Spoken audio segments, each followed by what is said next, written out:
Hey, Pastor Dana here. Between Friday, August 28th and Thursday, September 4th, I had a series of glimpses and dreams that got longer each night. And I'm seeing more and more things in my dreams that are apocalyptic,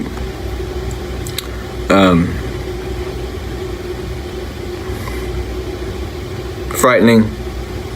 I don't share these dreams to cause people to have fear.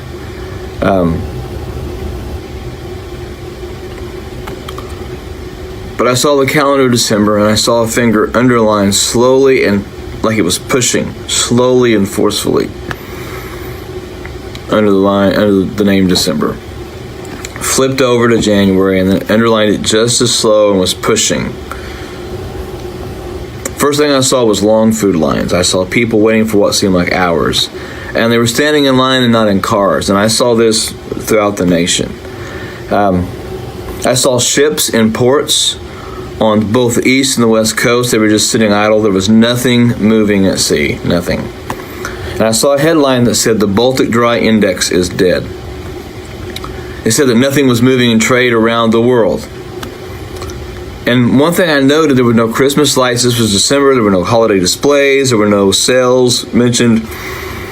No Christmas lights, no Christmas displays, no Santa Claus, no Easter, no Christmas type things going on at all. It was a great sadness over the land. And people seemed very dazed and they seemed very confused.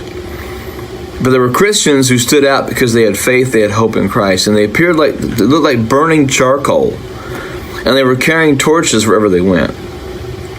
And a lot of people rejected their approach, but they kept their faith. They didn't back down from telling people about Jesus. And they kept telling people that they desperately need Jesus at that moment. It was, you need Jesus now. You need Jesus now. You need Jesus now. Don't wait. You don't have tomorrow. You need Jesus now. And a lot of it was rejected, but there were some that were coming and surrendering and praying and being saved in the dream. I saw what looked like shopping malls that had been converted into shelters or living quarters. It reminded me of Hurricane Katrina when it came through, and the football stadium. The businesses in those malls were shuttered, but I saw people on cots, and I saw food outreach things going on. I saw people who were misplaced. This was not like a homeless shelter. This was like something had happened and people were in shelters. I continued to see shuttered properties. I saw people in homes who were wearing coats, while the windows they were looking at closed curtains, and that's been a consistent thing in the dreams. People inside their homes looking out what's going on. And when people were looking out the curtains came back far enough that I could see more of the snow-like stuff that was on the road. It was dingy, it was dark, it was gray. It wasn't white, pure snow like after a first fresh snowfall. I saw headlines that said, "Nationwide outages plagued the Southwest." Another headline that said, "Americans don't know who to blame for darkness."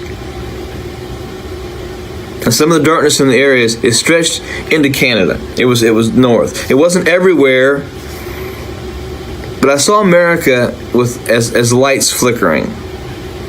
And it was like I saw the whole contour outline of the United States of America, including Alaska and Hawaii. And it was like it was a light flick, like right before a light goes out, it flickers, it starts flashing. That was what it looked like. It was like America was a light bulb about to go out.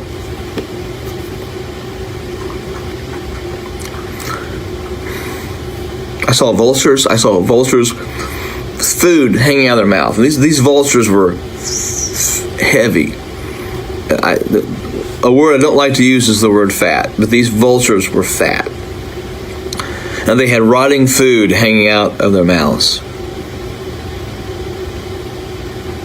I saw depression as a figure, as a creature. And it had a face mask on with a smile, but it was choking people and pushing them down to the ground. And then I saw the St. Louis Arch, and I saw people standing under the St. Louis Arch in very, very expensive business suits. All of them had very expensive watches, and at their feet were these briefcases, larger than briefcases, almost like, it reminded me of like a nuclear suitcase, a nuclear briefcase that they talked about in the 80s. And suddenly all of their alarms went off at the same time, and they hit them, and they grabbed the briefcase, and they got into these black SUVs. And of course, the Mississippi River goes right through there. It divides the country. And I saw them get in the black SUVs, and they went east, and they were going all over the place. Each of them had a Wall Street Journal newspaper under the arms, and they had heavily tinted sunglasses. And the next headlines that I read were about market crashes, about yields being lost. And one of the headlines declared sympathy for the swastika. I saw tired crowds. I saw tired people. I saw many who had lost the resolve to fight due to the emotional overcast of the nation. And I heard Christians, that group of Christians that was going around with hope, I heard them saying that they remember what Jesus had said about the winter and having to flee in winter. But they kept encouraging one another in faith. I saw lights all over the country. I knew these lights were churches, whether they were churches like we think of today, or whether they were house churches. And I felt in my spirit, did not hear this, but felt as I was watching this, that these churches were keeping warmth and hope in their communities. That white figure rose up out of one of those lights.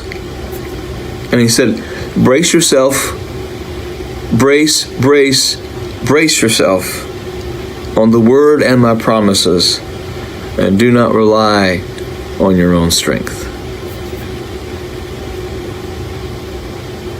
Every one of the dreams have had a little bit different caliber to them. This one left me more unsettled. I see them in glimpses.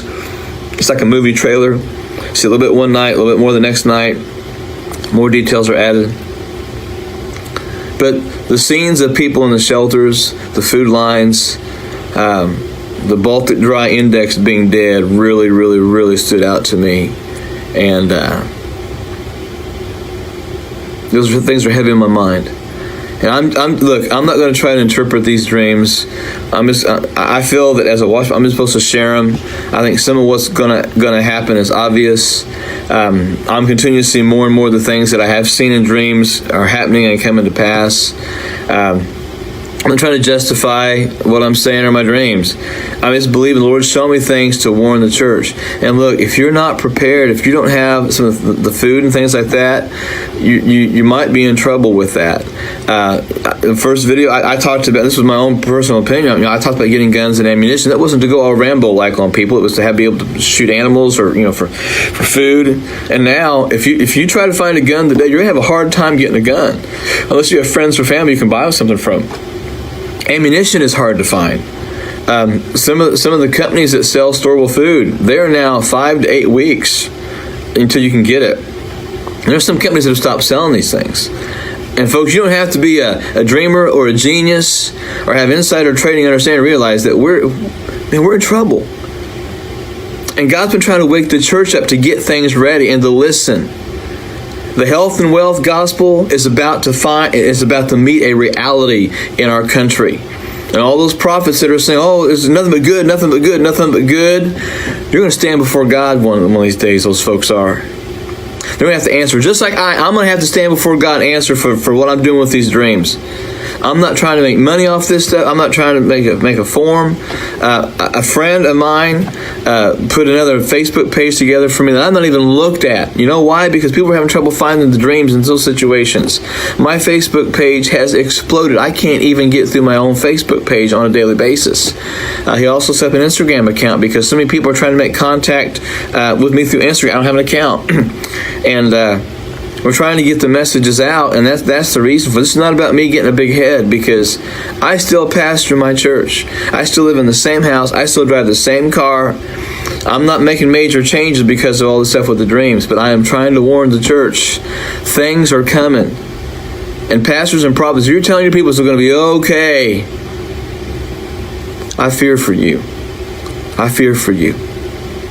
So please, folks, pray aggressively, pray specifically, pray strategically. Say, Lord, what should I do for my family? And get on it. Get on it, get on it, get on it. I've been saying this since June. I'm going to keep saying what the Lord shows me, keep sharing the dreams the Lord shares me, but I can't make you do anything. I know what I've done for me and what I continue to do for me and my family.